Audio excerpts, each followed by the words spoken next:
Hello, everyone, and thank you so much for joining me on this Office Hours with Amara show. I know that people might just be hopping in a few minutes. I'm just going to wait a little bit. I'm really excited to do this because it literally came up that this came up a couple of days ago, and I was thinking, what's the best way I could serve my community? How can I share what I know, and how can I get people, interacting with me? And I thought, why not have an office hour, and here we are. I'm doing this, so I really appreciate your support for those who are out there. Thank you so much for joining in, and I'm also very much looking forward to your questions. So the way this is going to happen, or the way I'm envisioning it, is I'm going to have a quick presentation because I know most of you don't know who I am. And so I'm going to be sharing a little bit about myself, and I have a leadership consulting company. So I'm going to be sharing a little bit about what I do and how I can support your organization. And then I will share a little bit about my program, which is called Align and Thrive, which is a team alignment tool. I'll be sharing a little bit more about that. And I look forward to sharing and also hearing your questions, because I really want to use this hour to answer any questions you may have around what it takes to create an inclusive experience and an inclusive workplace for not only your teammates, but also for your people manager and vice versa. And so I'm just going to go ahead and, I'm just going to go ahead and share my presentation. If you're joining on the live from YouTube or LinkedIn, please feel free to, share where you're dialing in from. I'm very curious. I'm very, very curious to know. All right. So I'm going to just quickly share right now. I hope you see it. Yes, there you go. Okay. Yes, that's me. All right. So, like I mentioned, this is just a forum to really interact with the community and to answer any questions you may have around what it takes to have an inclusive workplace. So, hi again. My name is Amarachi Adanaya Igboegwu-Okwum, and I'm the founder of Ignite to Transform, which is a leadership consulting firm. I've had over 15 years of experience within this space of learning and leadership development. This is something I absolutely love, and I've had the privilege of supporting over 200 people managers around the world. And for me, it all started with my trip. After college, I lived in Japan as an English teacher. I was teaching there as my first job. And I remember giving a talk at a women's center, at the International Center. And the participants there were very interested in what I had to say. They were curious, how does this Nigerian American teacher, how is she experienced in Japan? And that was a wonderful experience for me. And that's really where this idea of diversity and inclusion, and that's where I met this ideology, and I've really embedded it in my work. And I absolutely love the fact that I get to do this for a living. I'm passionate about self-development and capacity building, and that's why I do what I do. So Ignite to Transform, like I mentioned, is a leadership development, a leadership consulting company focused on supporting leaders, helping them lead consciously. And what I find very important is that a lot of times, the best way to lead teams, to align teams, to bring that strategic element to running different teams and also the organization is having a clear idea on how to manage the different people and the different people that make up the teams. And that can be that could be an arduous task. So my company does a lot of team development and also supportive, provides support to leaders. One of the main programs is the team alignment. Like I mentioned, Align and Thrive. In order for a team to work well, the basics have to be covered. And that's where designing a team agreement becomes so important. And I'm going to be talking about that shortly. Facilitation skills development is also an element that I bring into the business. Facilitation is what got me here. I love meeting people and facilitating spaces, facilitating learning experiences, to me is, I feel like when I'm doing that, I'm in the zone, literally. And I've had the utmost pleasure of running these workshops around the world as well. And so today, I decided to, start with this office hours with Amara as a way of engaging with the community. And one thing I wanted to share today was this program called Align and Thrive. And I want to share why every team needs a team agreement. And what's interesting was literally yesterday, I read an article by Professor Michael Beer from the Harvard Business School. And his article was titled, "What Makes a Leadership Team Effective? Start with these 8 steps." And literally what Professor Beer talks about is exactly what I'm about to talk about. The importance of cohesion in a team. Because once a team is not aligned, once there's misalignment, it's just confusion, chaos, and poor and low productivity. And so when I read his article, I said, yes, finally, someone that sees my vision as well. And so I want to just go ahead and talk about what a team agreement is. And I'm happy to entertain your questions, and we can have a conversation afterwards. So a team agreement, I think of a team agreement as a group norm, basically how you plan to work together. In my job as a facilitator, I get to facilitate different types of workshops.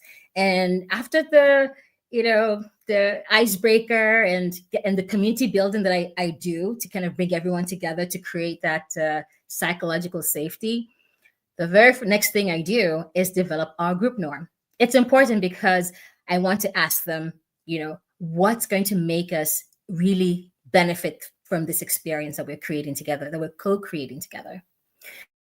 And by doing that, everyone shares like, okay, let's take turns asking questions. Let's not interrupt. Let's be open. Let's be confidential in terms of the way we share. Let's just be respectful. All of these, everyone shares.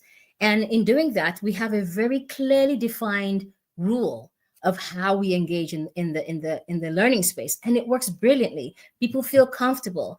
People are respected. And then I get to really facilitate a wonderful training session. The same thing with a team. With a team, if you're a line manager and you have a team of people that you manage, and you're not intentionally and explicitly talking about the different things that allow you to work well together, then you're making a huge mistake, because it just creates a lot of chaos. So a team agreement allows you to very explicitly outline the guidelines that allow you to function well together. And there are 6 categories I'm going to be sharing that will help you jumpstart and really help you co-create the experiences that would make you thrive in the workplace. The first category is literally a no-brainer, and that's communication. We want to talk about communication because that's the beginning of everything wonderful and everything horrible. If you're not communicating well in your team, you're creating opportunities for more confusion and chaos and conflict. And so the best way to avoid that is to really be intentional about how you communicate in the team. And that could be where you share your messages. It could be the tone you use in your emails. It could be how often you answer emails. It could be the feedback. So a potential question could be, how do we give and receive feedback, right? And I know feedback is a topic that is very scary for some people, for some line managers especially. If you're not good at giving feedback, that could be problematic. That could create a lot of tension. And sometimes feedback is a bit scary because you're wondering, oh, what is my line manager going to say? So the way to quell that is to be very transparent and use the team agreement as a way of addressing any of these issues that may potentially come up. And in doing that, you create understanding, expectations are established, and you're able to work together even better, more collaboratively. And that leads me to the second category, which is collaboration. Again, you're working in a team with people from different backgrounds, different understandings and perspectives. If you're going to be collaborating in a team, you have to be very intentional about how you delegate tasks, or who does what, who follows who, or how do you divvy up the tasks. Or what happens when someone drops the ball? What's the reaction going to be like? If you're not intentional about having these conversations, then you're just leaving yourself open to unnecessary stress and confusion that would derail the team. And you definitely don't want that. Decision making. Oh my goodness. This one is so important because it can absolutely happen. If you're not intentional about this, you can easily drop the ball. Line managers, I mean, I can maybe use myself as an example. I was in a team in my previous role. And, there were some moments where some decisions were made and I was not really aware of it. And that just caught me off guard. And so, I mean, things like that can happen. And that's why it's extremely important to be very intentional and explicit about how decisions are going to be made. Of course, not all decisions will require consensus, but it's important that people feel carried along, and people also recognize that sometimes the line manager has the final say, and then that's important too. So very important to be very clear about how decisions are going to be communicated, how decisions are going to be decisions will be communicated in the team and made as well. Stress and well-being. Okay, I can't stress this enough because I can assure you, as you probably know, that a lot of people are going through burnout and chronic illness is on the rise. And that means that line managers, people managers have to be very, very intentional about how they talk about stress and well-being in the workplace. It has to be front and center because you're dealing with people who are working, have lives, they have other personal things going on, and it's extremely important that they recognize that you care, that there are systems put in place to ensure that their needs are accommodated. So that is just one way. I had a podcast not too long ago around when we talked about why we need to raise awareness around invisible disabilities. A lot of people are suffering from chronic illnesses, and they're unable to speak up because they're afraid of stigmatization or discrimination. So this is an excellent platform where you could co-create how you want and how your staff would like to be treated, and how you want people to speak up. And in doing that, you really create a sense of safety, a psychological safety that enables people to speak up. Values and culture. This is also an incredible and very important category because when you think about an organizational culture, it actually starts from the team. So it's very important that you share what your values are. This is where you communicate what the values of the team will look like, and the inputs from your team members will then help establish that culture. And it could be as simple as what kind of humor is tolerated. What does inclusion look like? How do we create belonging? Right? These are very important questions. And lastly, conflict management. Of course, we're humans. We're going to say something in the wrong way. We're going to upset someone by doing whatever. By being very proactive around how you manage conflict management, it's really going to set the tone around how you can really create a very cohesive team and avoid unnecessary conflict. They may arise, but when a clearly defined way of dealing with conflict is established, then you just save yourself all that confusion and chaos that's not necessary. So it's extremely important that these things are taken into consideration to enable teams feel connected, to enable teams feel seen. A lot of times, when you're as a line manager, you may be wondering, okay, how do I create a more involved and inclusive team? This is where it comes to play. You really want to be able to do this, and I hope this was helpful.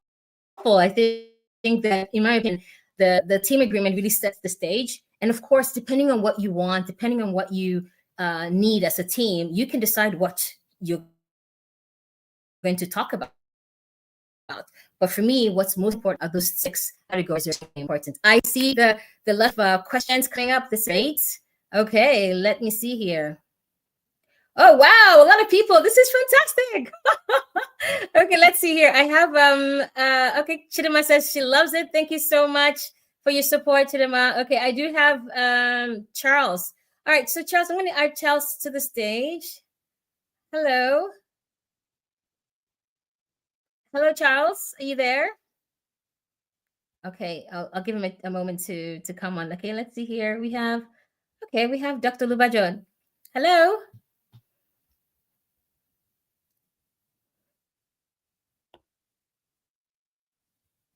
Hello. Anybody there? Okay. So anyone that's here, please feel free to ask questions in the chats. Send me a question, and I'm happy to answer. The idea here is to give you an opportunity to ask questions around what it takes to have an inclusive workplace. So I'm happy to entertain your questions and answer them as well. Okay, Juliet is. Oh, thank you. I have a lot of supporters from Nigeria. Yes, go Nigeria. Thank you so much. Okay. Charles is asking, what role should leadership play in driving inclusion? Oh, this is a good one. Let me put that down so people can see it. That's a great question, and I'm going to share that right now, coming from you. And you can just send a question in the you can send me a question in the comment section, and that way I can share that even better. So Charles Ogiaga mentioned, what role should leadership play in driving inclusion? It should play a critical role. In fact, it plays a critical role because leadership determines, basically sets the tone around how the culture of the team or the organization develops.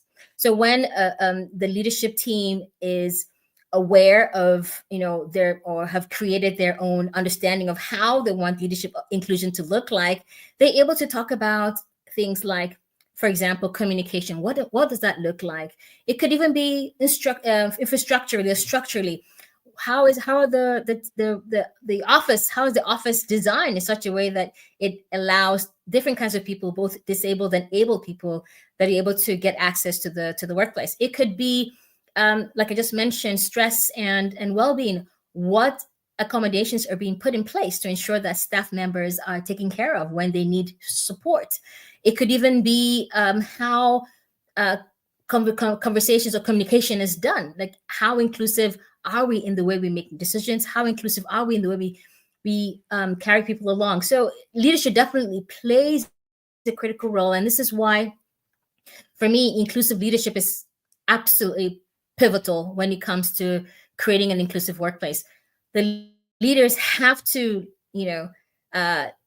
take ownership of it. They need to demonstrate it. They need to role model it. So yeah, I would say that they play a phenomenal and critical role in how they create an inclusive workplace. Thank you so much for that question. Okay, I have a few people here. Let me see here. I'm going to add Dr. Lubajo. Dr. Lubajo, are you there? Hello? Hello, Amara. Good afternoon. Okay, I hear something. Hi, good afternoon. Hello, Amara. Good and afternoon. Welcome. How are you? Thank you. I'm very well, thank you. Dr. Lubajo, can you tell us where you're calling in from, the please? network seems to be a bit...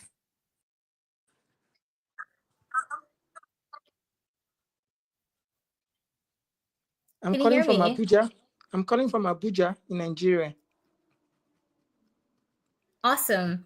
So I actually had the most incredible experience working with Dr. Lubajo. There was a project I worked with him on, and I would say that you represented what inclusive leadership looks like. And I would love to know, like, what are some of your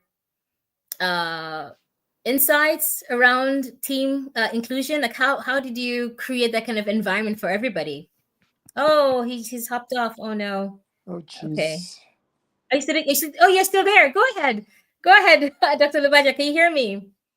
Yeah, sorry, the network was fluctuating. So I'm actually taking the call from my phone. So it's but I didn't get your question. What was your question? My question is, I remember when we worked together, I really felt supported, and I just want to know what was guiding your leadership style in terms of because you were able to create a very, very connected team, and I think that really led to us working very well together and delivering as well. So yeah, I just want to share your thoughts around inclusive leadership. Yeah, thank you very much. I wouldn't know. I wouldn't know if I have a definite clear leadership style, but I think for me, I believe in allowing teammates to express themselves, assigning responsibilities, okay, collaborating, and then following up on each of those assignments. I mean, it's like it's inclusive. We look at assignments. Okay, how are we going to do this? Then give tasks to different members on different aspects of the assignment, and then have regular feedbacks to see how people are doing. And if there's anyone that has a difficulty, you can say, and we'll put it together to see how we can resolve it. So that was the main thing. And I think I also believed in communication. So I encourage a culture where each person was allowed to challenge anything that they felt they didn't feel comfortable with, right? So it was like, I would say, running an ideas market. So the idea or the project or any idea that works well, that we deem to work well, carries the day.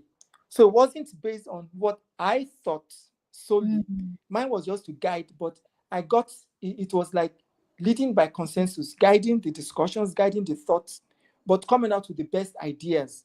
So I think that was one of the things that helped when you worked with us. And I made everybody I felt it was also important to make everybody feel at home and not feel threatened. Yes. So, it was important to feel that all of us, I mean, if you spoke, everybody had the opportunity to speak up and be heard. You understand? We might not agree, but you had the right to be heard. Thank you. Yeah, absolutely, Dr. Lubajo, you're absolutely right. I remember that. And I think that's why I'm even still in touch with you, because you created such a great connection with everyone. And I like what you said there about communication. Like I mentioned in this program I run called Align and Thrive, communication is probably maybe the most important category, because it sets the tone for everything.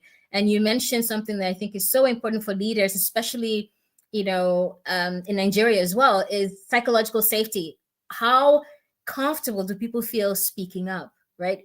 You can imagine when there's solutions to be made, solutions to problems to be created, having people who are able to speak up, challenge ideas becomes really critical.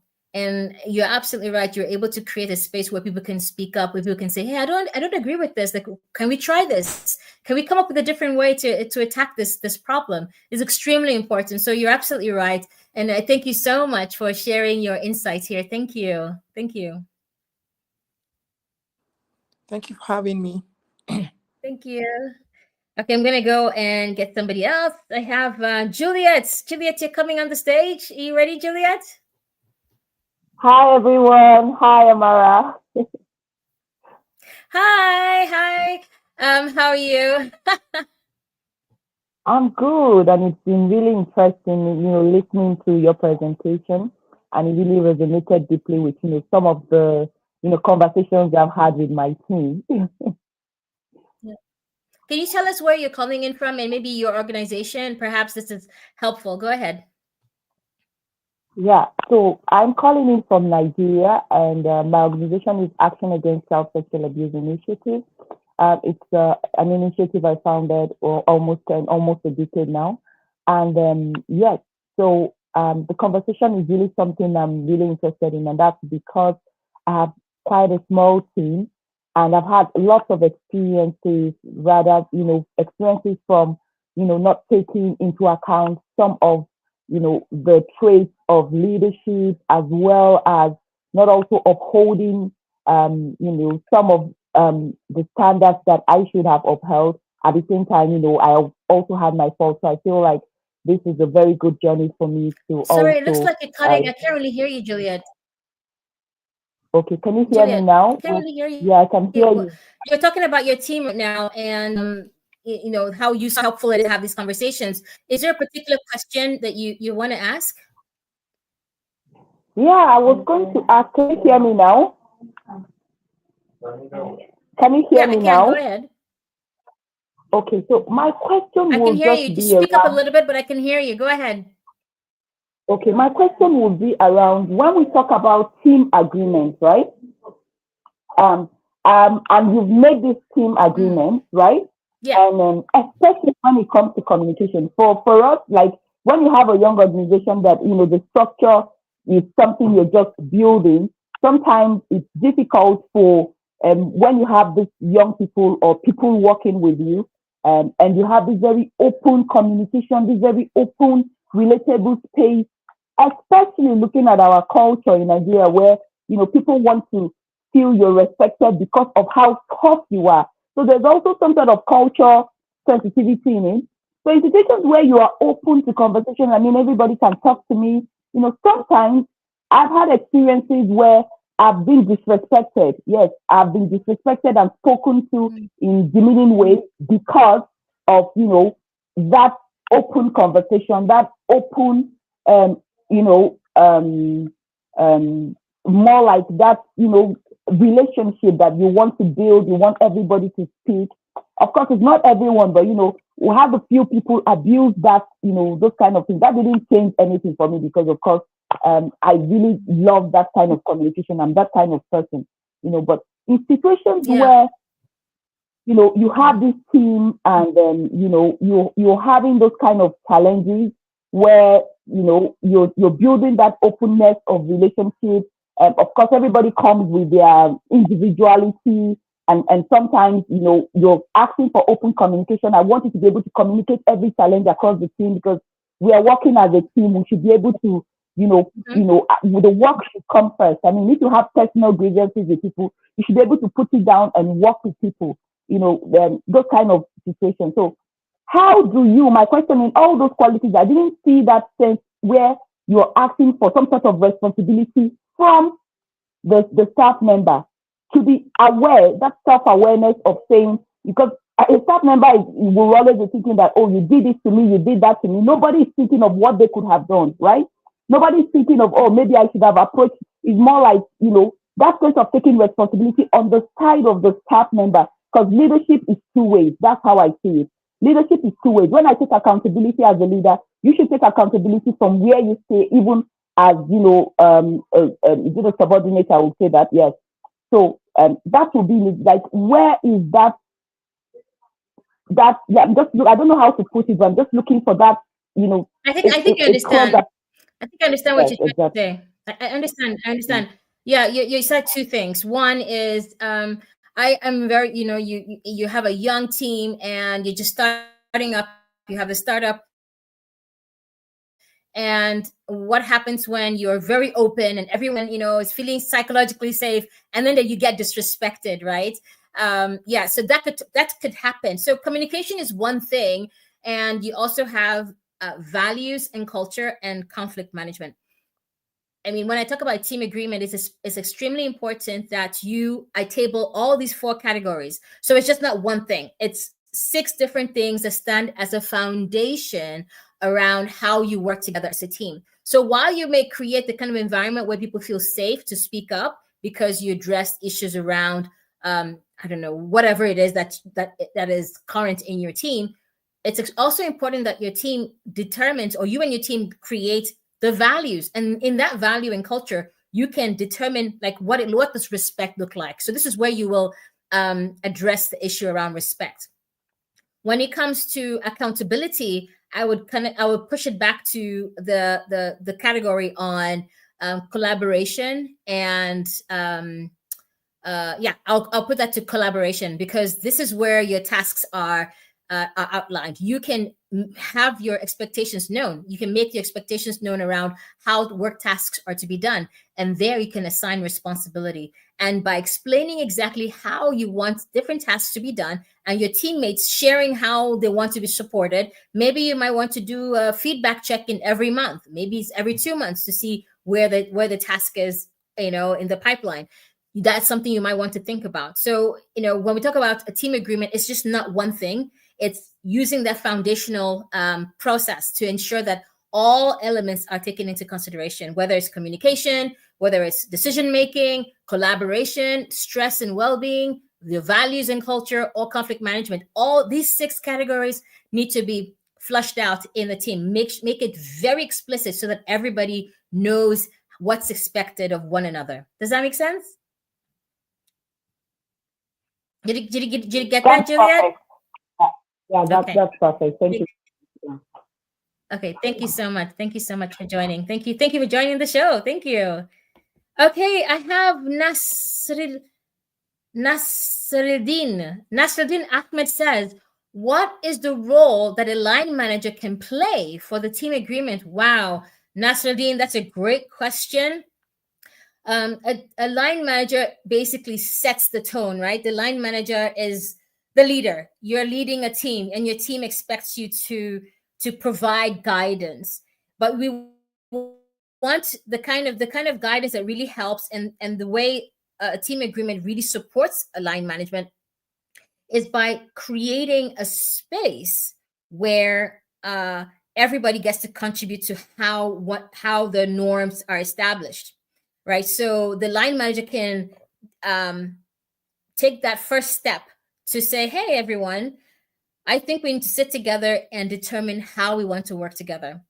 A lot of times team agreements are created at the beginning of the year because it's a strategic time, or just before the end of the year going into the next year. But obviously it's not a team agreement is not to be created and then dumped and then forgotten. It's a living document. It'll be reviewed every quarterly at least. And of course, when new members join the organization or join the team, that's a great opportunity to share, so that the new person, the new joiner, understands the rules and is also able to communicate and also add to that too. So the role of line manager is absolutely important to just kind of set the tone. Thank you. Okay, great. I love this. Lots of questions. Okay, Charles says, what feedback mechanisms can we implement to continuously improve inclusion efforts? Wow, that's a great question.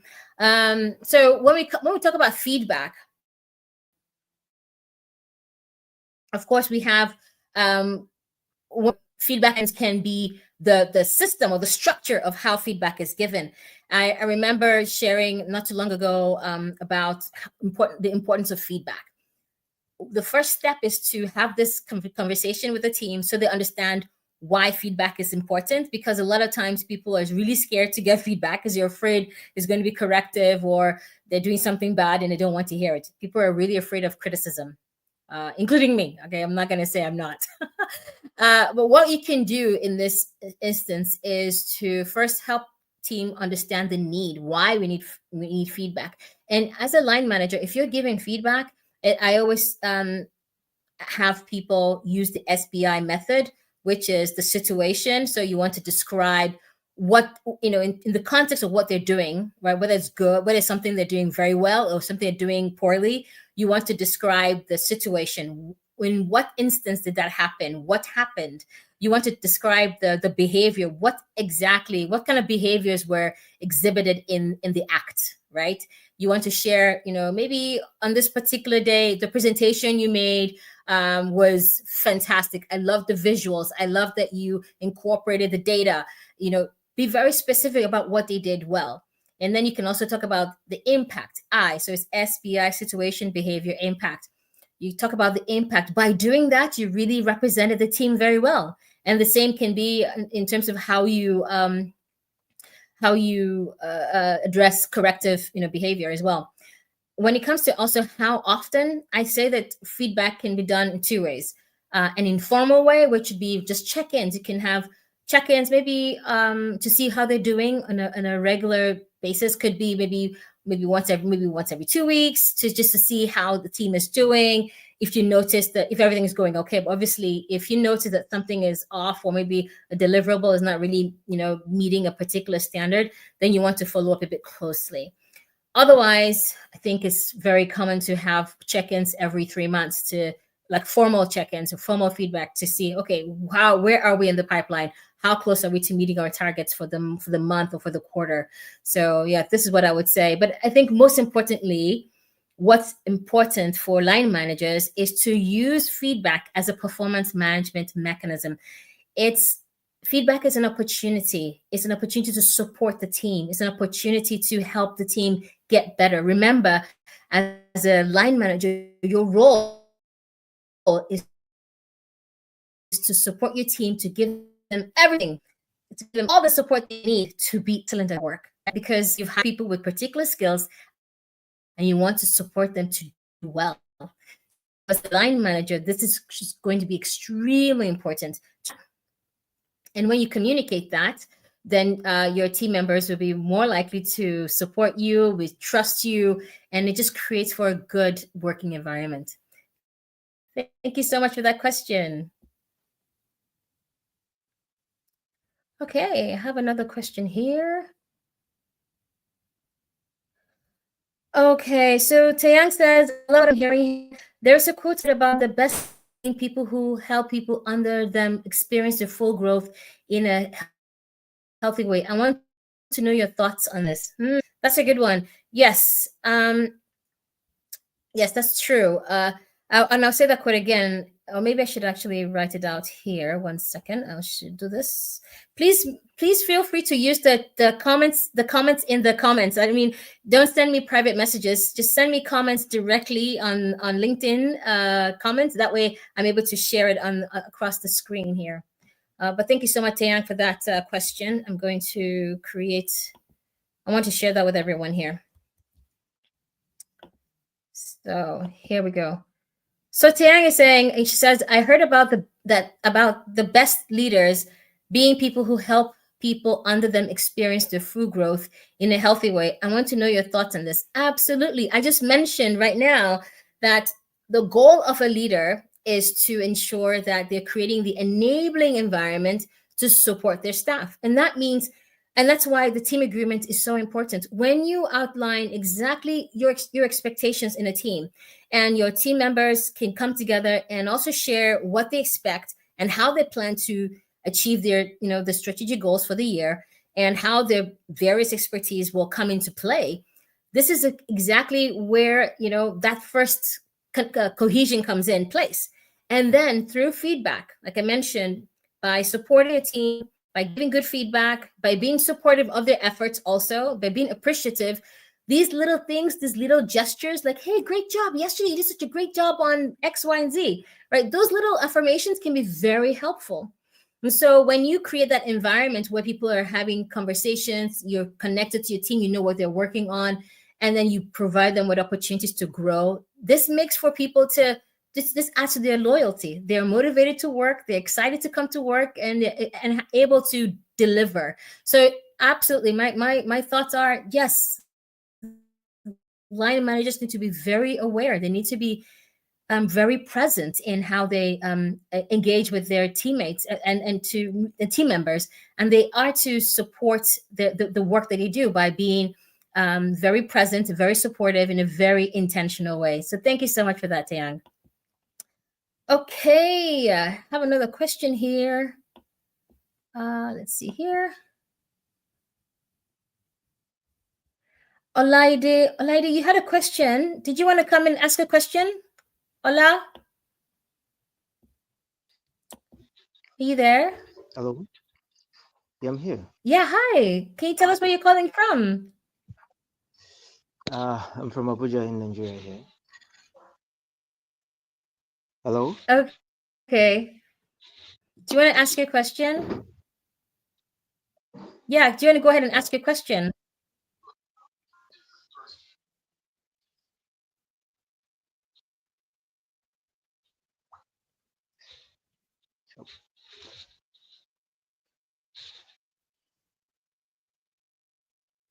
Okay, maybe we're having some. Yeah, we're having some technical difficulty. Okay, he wrote it down. So he says, how can leadership demonstrate a commitment to diversity, equity, and inclusion? Ooh, this is a good one.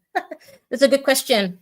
Yes, leaders can demonstrate the commitment, and let me copy that just in case people want to read that as well. Let me do that. 1 moment. And I want to just say thank you to everyone who's participating in this live conversation. This is awesome. Thank you so much for your presence. I really appreciate it greatly. Thank you.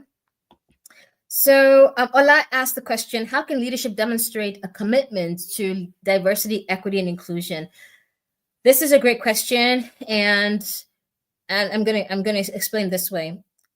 when we talk about diversity, equity, and inclusion, it's important for us to look at it as a framework. It's the thing that allows us, it's the framework that allows us to work inclusively in a workplace, not in a tokenistic way. Sometimes people think, oh, well, I have a person of color in the team, so I'm inclusive. Or they say things like, oh, but we celebrate religious holidays, and no, that's being tokenistic. Okay, when we talk about diversity, equity, inclusion, we're really looking at processes, systems that have been put in place, implemented into the framework of the organization, embedded in the way the organization works, so that it becomes part and parcel of the way people relate and do business, right? And that could mean that could mean policies around hiring. It could mean policies around stress and well-being. What is the organization doing to ensure that people's voices are heard, to ensure that when people are going through very difficult moments, that the accommodations are being made. It could be in terms of flexibility in the work. Like sometimes people need to work from home. People want to, what are the policies around that? How do you support teams who who prefer to work from home? And for people who are noise sensitive, for example, and not too long ago, I mentioned that there were we had a podcast where we talked about invisible disabilities. So a lot of people are going through chronic illness, and sometimes they need to have specific accommodations, whether it's headsets because of sound irritability, or there's a gamut of things that need to be put in place. So the leadership can really have an audit of what the needs are, and then of course creates the policies to help make sure that these needs are met. It could also be ensuring that there's representation, right? We want to see the top management also be representative in the organization. We want representation. Why not have someone with invisible disability in leadership, or even invisible diversity? We want to be able to see inclusion. We want to be able to see people's voices being heard. So yeah, I definitely think that leadership can do a lot to show commitment by creating systems and infrastructure in the organization, showing they really embrace this idea of diversity, equity, and inclusion. Thank you so much for that question. All right. Oh, I have another question. Wow, this is great. Thank you so much for the engagement. I love this. Thank you. Says, what role should leadership play in driving inclusion? Okay, I think we've talked about this. Yeah, so the leaders can drive inclusion by they can drive inclusion by what I've just mentioned, creating the kind of culture that is accommodating in a very intentional way. I talk a lot about inclusive leadership, right? This is leadership that is one that really aims to integrate the voices of team members, right? And by engaging, where the problems are, where to pivot, and by giving people an opportunity to speak, to feel free, to bring the authentic selves to work, if I may say so, that can be very helpful as well. So a leader can really promote and drive inclusion by representing and modeling those behaviors that we talked about.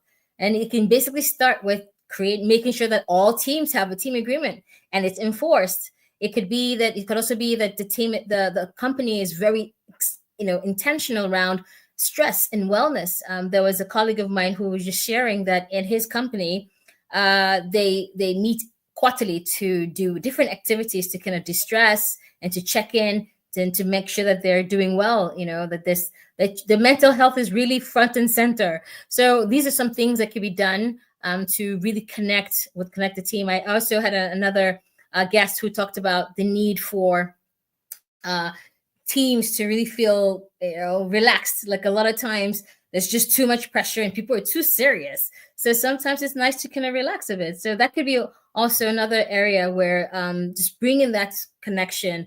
For me, what's really helpful is where there's connection. We need to have more connection in the workplace We are not robots. Okay. We need to humanize the workplace where people can feel like they can be themselves. They can bring their authentic selves to work. They can ask questions, challenge, decisions, and really step in and make their voices heard. So yeah, this is actually a very good, a good point. So thank you so much for sharing that question, Charles. Are there any other questions? Let's see. I'm trying to see if there are other. Yeah, okay. Okay, I'm going to try and add Dr. Lubajo. Are you there?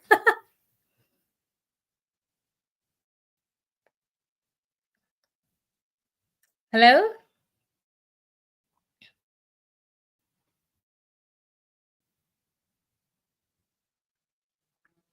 Okay. I'm gonna take him off now. All right. So it's amazing. I'm this opportunity to share with all of you, and I want to also thank everyone that supported this event. This is my very first one, so I'm really happy that I got to answer so many questions around inclusion, leadership development, and I think it's important when we talk about inclusive workplace. Really, it's important that we look at the workplace and the impact on people. The place, they're coming because they have something to offer. And when we create an environment where they thrive, when we create an environment where they feel seen, I mean, it's just that they'll want to be motivated. They'll be motivated to do good work. They'll feel comfortable, and of course that loyalty will be. So it's extremely important that we do take the necessary steps as managers to support our teams. And one thing I really want to talk about also or add is the aspect of stress and well-being. A lot of people are under stress, they're overworked, and so a line manager can make a significant difference when they pay attention to staff, when they understand their stress indicators, when they help them support them by just being mindful of the workload and also supporting in that way. And again, that connects to creating a team agreement. I definitely want to double down on that because I think it's extremely important. When you have agreement and everyone is aligned, it just makes life so much more easier. Right. So on that note, I want to say thank you so much, everyone, for joining in today. And I think I'm going to do this again. I think I'm going to keep doing this because I really enjoyed connecting with everyone. Thank you so much for your inputs. And for those who are watching, thank you for joining in. Please leave your comments or even more questions after the live because I will go back and answer them. And with that, I want to thank you so much for your time. And until next time, be well. Thank you so much. Thank you. Thank you.